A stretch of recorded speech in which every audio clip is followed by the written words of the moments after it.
So let's talk about ascites. अब आज का topic basically concerned about sag ratio. सारा कुछ उसके ऊपर ही है, लेकिन बिफोर स्टार्टिंग आई थॉट कि क्लिनिकली ज़रा और मतलब कि चार पांच चीज़ें ऐसी हैं जो क्लिनिकली पता होनी चाहिए फॉर ascites. अब देखो, imagine करो आप you're in your ward and a patient comes with a protuberant abdomen. There are four possibilities to this. Either there can be free peritoneal fluid, which is obviously ascites. There can be any fecal matter or any mass. या हमारे पास अगर female है तो foetus हो सकता है, या the person may just be fat. ठीक है. तो आपने फिर उसकी हिस्ट्री ली, उसकी फिजिकल एग्जाम किया. फिजिकल एग्जाम के अंदर we all know during our abdominal exam to exclude ascites हमने दो चीज़ें करनी होती है, shifting dullness and fluid thrill. अब the thing is this, these two can not coexist together. ठीक है.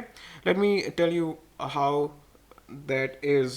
For this you have to understand the normal distribution of the fluid in an ascitic person. हमारे पास flanks के अंदर distributed होती है इन अ U shape pattern. ठीक है. ये बेसिकली पैराकोलिक गटर्स के अराउंड होती है. अब द थिंग इज दिस कि हमारे पास अगर एक माइल्ड एसाइटिक पेशेंट है, फॉर एग्जांपल उसकी अगर हमारे पास थोड़ी सी एसाइटीज है इन हिज फ्लैंक्स, तो शिफ्टिंग डलनेस तो पॉसिबल है because this fluid can easily move around. ठीक है. लेकिन अब जब फ्लूइड थ्रिल हम लोग एलिसिट करवाएंगे, so for fluid thrill to be positive हमारे पास वाइब्रेशंस ऑपोजिट साइड पर हमें फील होनी चाहिए. इतना पानी है ही नहीं इसके एब्डोमेन के अंदर कि वो हमारे पास वाइब्रेशंस कंडक्ट कर सके ऑपोजिट साइड की तरफ. ठीक है. So in mild ascites shifting dullness possible है क्योंकि पानी कम है, पानी साइडों में घुस सकता है. लेकिन fluid thrill is not possible because conduction is not possible जब हमारे पास वाटर ही कम है. ठीक है. ऑन द ऑपोजिट साइड अगर हमारे पास ये आपका एब्डोमेन है एंड फ्लूइड आप समझो इतना भरा हुआ है. ठीक है. अब यहाँ फ्लूइड को जगह ही नहीं है कि वो शिफ्टिंग डलनेस दिखा सके, हिल सके. ठीक है. लेकिन fluid thrill will be possible because fluid हमारे पास present है and it can easily be conducted, the vibrations can be easily be conducted on the opposite end. ठीक है. आपने अल्ट्रासाउंड किया, ascites आपको मिल गई, मतलब free peritoneal fluid. Then the next thing you have to do, the diagnostic thing you have to do is have an ascitic tap, जिसमें आप बेसिकली एक सिरिंज के जरिए ascitic fluid का एक नमूना या basically a sample you obtain from it. ठीक है. the thing is this, इसके अंदर आपने क्या देखना है. फर्स्ट ऑफ ऑल आपने जैसे ही सिरिंज से ascitic fluid निकाला, you have to observe the color of it. Colour से हमें क्या पता चलेगा, वेदर इट्स मिल्की क्यों, इससे ये हमें इंडिकेट होता है कि कोई लिम्फेटिक ऑब्स्ट्रक्शन है, this is known as chylous ascites. या इट्स क्लाउडी से क्या पता चलता है, क्लाउडी मतलब पस मीनिंग बैक्टीरियल इन्फेक्शन. या it can be reds. You have to think when you see a red ascitic fluid, it can either be a hemorrhagic fluid, किसी local haemorrhage की वजह से हो सकता है, या कोई malignancy हो सकती है, the cause of the redness. ठीक है. After evaluating the color, you have to see the predominant cells within it. अगर हमारे पास फॉर एग्जाम्पल क्लाउडी फ्लूइड था, उसके अंदर लिम्फोसाइट्स आए, तो एक हमें आइडिया हो जाता है कि ये एक क्रॉनिक इन्फेक्शन है, मोस्ट लाइकली टीबी हो सकती है. लेकिन अगर हमारे पास एक क्लाउडी फ्लूइड है और हमारे पास न्यूट्रोफिल्स नज़र आते हैं, more specifically greater than 250 neutrophils नज़र आते हैं, तो हमें एक आइडिया हो जाता है कि स्पॉन्टेनियस बैक्टीरियल पेरिटोनाइटिस हो सकता है. अगर वही रेड ascites जो थी उसके अंदर हमें सेल्स नज़र आते हैं, तो हमें वो cancer cells, basically they indicate the origin of the malignancy as well. इसका क्या मतलब है, इसका मतलब ये है, फॉर एग्जांपल अगर कोई मीजोथीलियोमा है which is the malignancy of the peritoneal lining, तो हमारे पास मीजोथीलियल सेल्स हमें नज़र आएंगे. ये एक MCQ भी बन सकता है एक सिनेरियो के अंदर. ठीक है. After cells we have to see the culture से हमें ऑब्वियसली अगर कोई इन्फेक्टिविटी है तो we will know the microorganism and we will have an appropriate antibiotic coverage. ठीक है. Then after culture we have to do two things which are very important. That's to estimate the sag gradient. What is a sag gradient? देखो sag gradient जो होता है that is basically हमारे पास the difference between the serum albumin minus the ascitic albumin.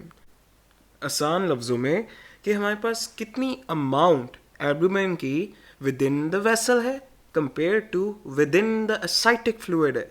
ठीक है. अब regarding sag gradient we have two possibilities.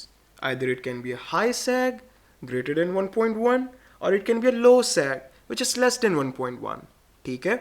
अब high सैग को जब भी आप समझो ना, so you have to think of transudative causes. Transudation का क्या मतलब है? ट्रांसडुएशन का ये मतलब है कि हमारे पास हाइड्रोस्टैटिक प्रेशर इंक्रीज हो रहा है ऐस इतना कि वो वाटर को पुश कर रहा है आउटसाइड द वेसल, क्या कि protein concentration the serum albumin with in the vessel increase हो जाए. ठीक है. जिसकी वजह से हाई सैग बनता है. अब हाई सैग ये कैसे पॉसिबल है? Volume overload. Think of volume overload. For example cardiac failure.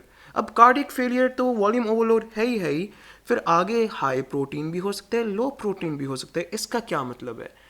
इसका ये मतलब है कि अगर हमारे पास फॉर एग्जांपल लिवर सिरोसिस हो जाए, लिवर सिरोसिस पोर्टल हाइपरटेंशन से हमारे पास ट्रांसडुएटिव इफेक्ट देती है, that is your volume overload, increase in hydrostatic pressure. लेकिन लिवर फेलियर की वजह से हमारे पास प्रोटीन्स इंटरनल ऑन्कोटिक प्रेशर भी ड्रॉप होता है, जिसकी वजह से लो प्रोटीन्स हो जाती है सर्कुलेशन के अंदर. ठीक है. In short, just remember this: transduation equals volume overload equals high sag. बस. फिर हमारे पास लो सैग आती है. Low SAAG is less than 1.1. जब भी आप लो सैग को कंसिडर करो तो थिंक ऑफ इन्फ्लेमेटरी फिनोमेना, क्योंकि देखो लो सैग का मतलब ये है कि सीरम के अंदर आपकी एल्बुमिन कम हो रही है. अब वो कैसे होगी?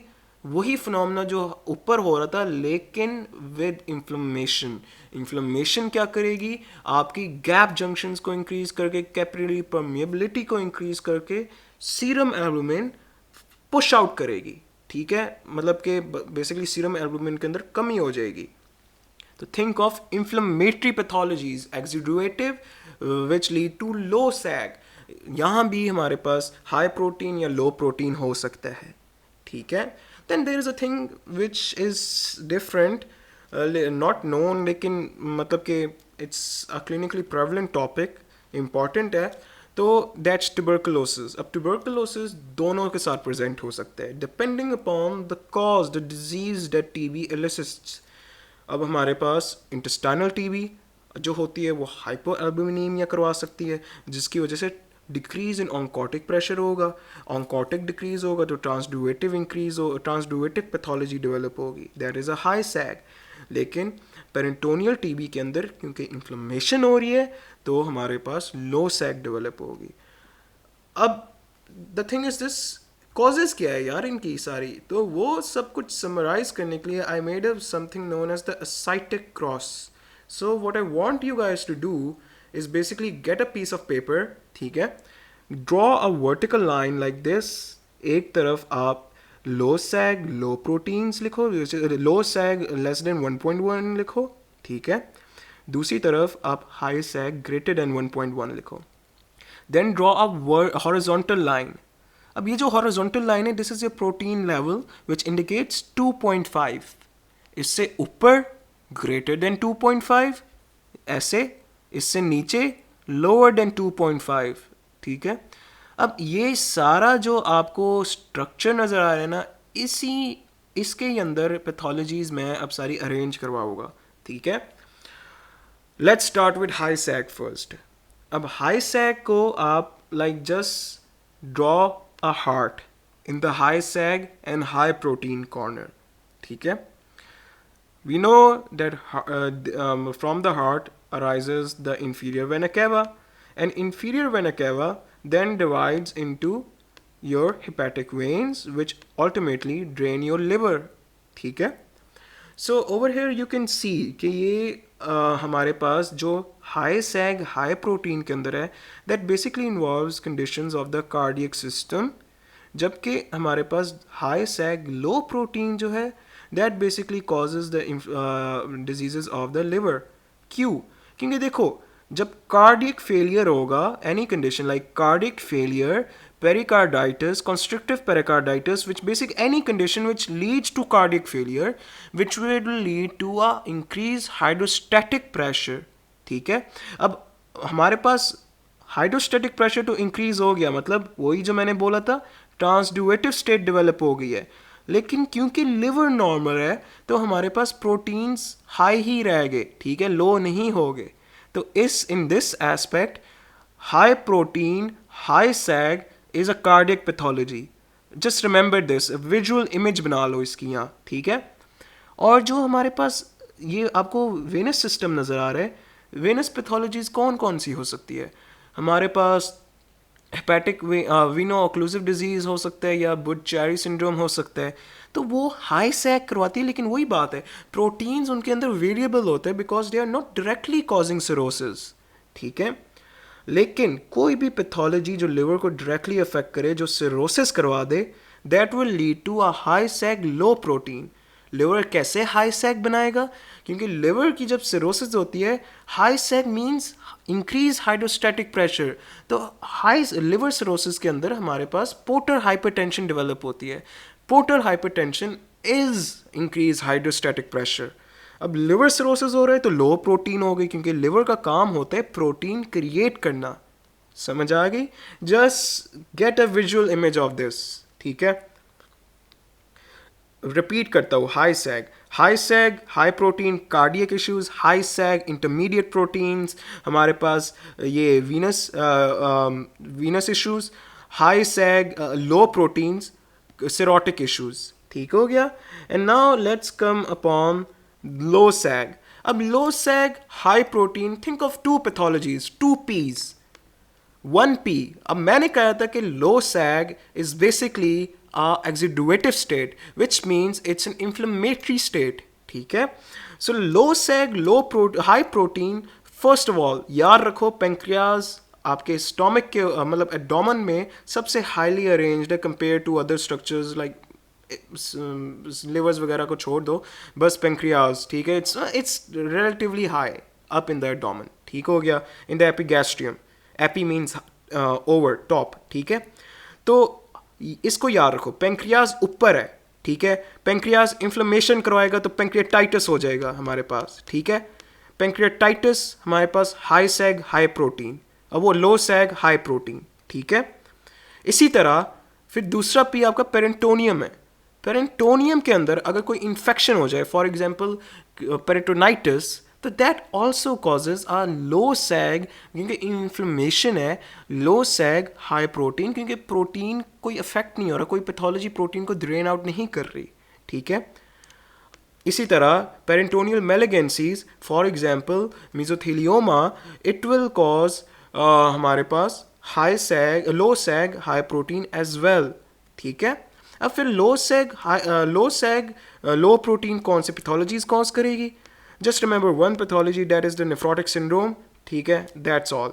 अब नेफ्रोटिक सिंड्रोम के अलावा एक और पैथोलॉजी होती है protein losing enteropathies, they also cause हमारे पास low SAAG low protein. So this is the summary, just have a visual memory of this, ठीक है. इंशाल्लाह you won't forget it if you remember it like this. So thank you.